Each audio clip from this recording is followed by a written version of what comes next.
Well, welcome back, everyone. We have got Lisa, we've got Jessica here with the West Wildlife Rehab Center, and friends, we've got Miss Maisie and McGee here with us, which McGee here a little bit sleepy.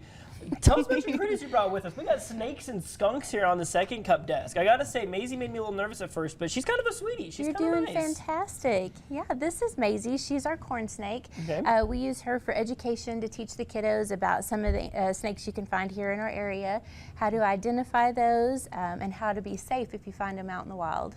Okay, and what about McGee here? So this is McGee. He's our striped skunk, and so he came to us as a little baby with some health issues.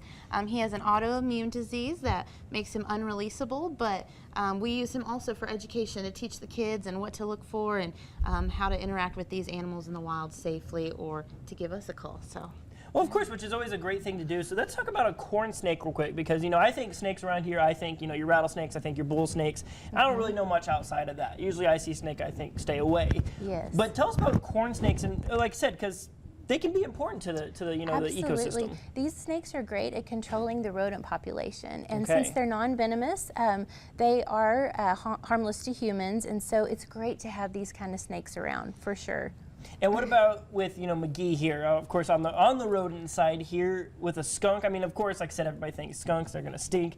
But they can do good things too, right? Yes, they actually will help aerate the ground because they're good diggers, and they take out a lot of the bug and insect populations because that's what they really enjoy eating. Oh, look at those claws. You can see those claws there on that close-up. I mean, I can see why McGee would definitely be a good digger for sure. And so, I mean, like I said, these are just, you know, some of the animals that you have that, like I said, you can introduce folks to at West Wildlife Rehab, and an opportunity for kiddos to really get up close and personal with these animals and learn a lot about wildlife. You have summer camps coming up. Tell us a little bit about that. Yes, our summer camps will be starting the first week of June. We're going to offer 2 different sessions in June, 2 different sessions in July. It's a 2-day camp. It's the age groups anywhere from 6 to 14, and they're going to be learning. First day we're going to do, we'll be doing mammals and birds. The second day we're going to do bugs and reptiles. That usually ends up being the favorite day. And so we'll be able to teach them what a rehabber does. They'll get a behind the scenes tour and kind of learn what we do out at Wild West. Well, I think that's super cool. So if, you know, people at home, they want to sign their kiddos up for this, how do they get in contact to get signed up for this Yes, you can camp? call us, or you can go to our website, either one. Jessica will probably be on the phones, and so she can get you registered. We just need to get a little information from the parents. We'll send out release forms and get them signed up.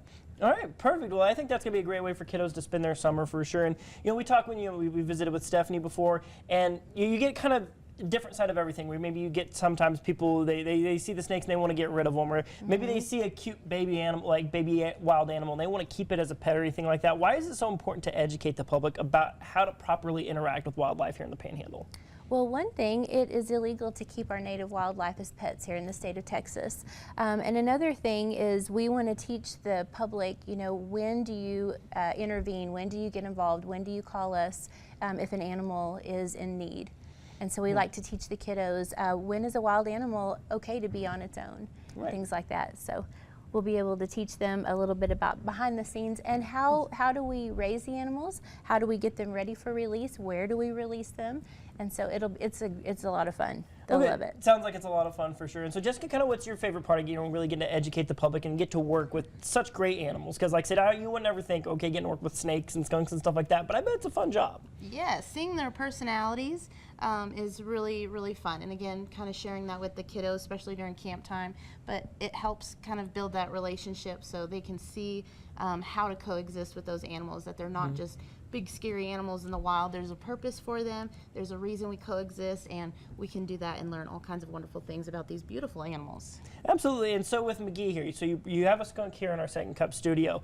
Do we have to worry about McGee spraying us? Nope, he can be a little stinky sometimes, but not spraying. Well, that's good. So yeah, we are safe. Yep. So he'll just take a nap, is what it looks I'd like. say he's all tuckered out for his big TV debut. So if maybe somebody finds a skunk, they find a corn snake, they find any sort of wildlife that needs some help, how do they get in contact with Wild West? They can call us at 806.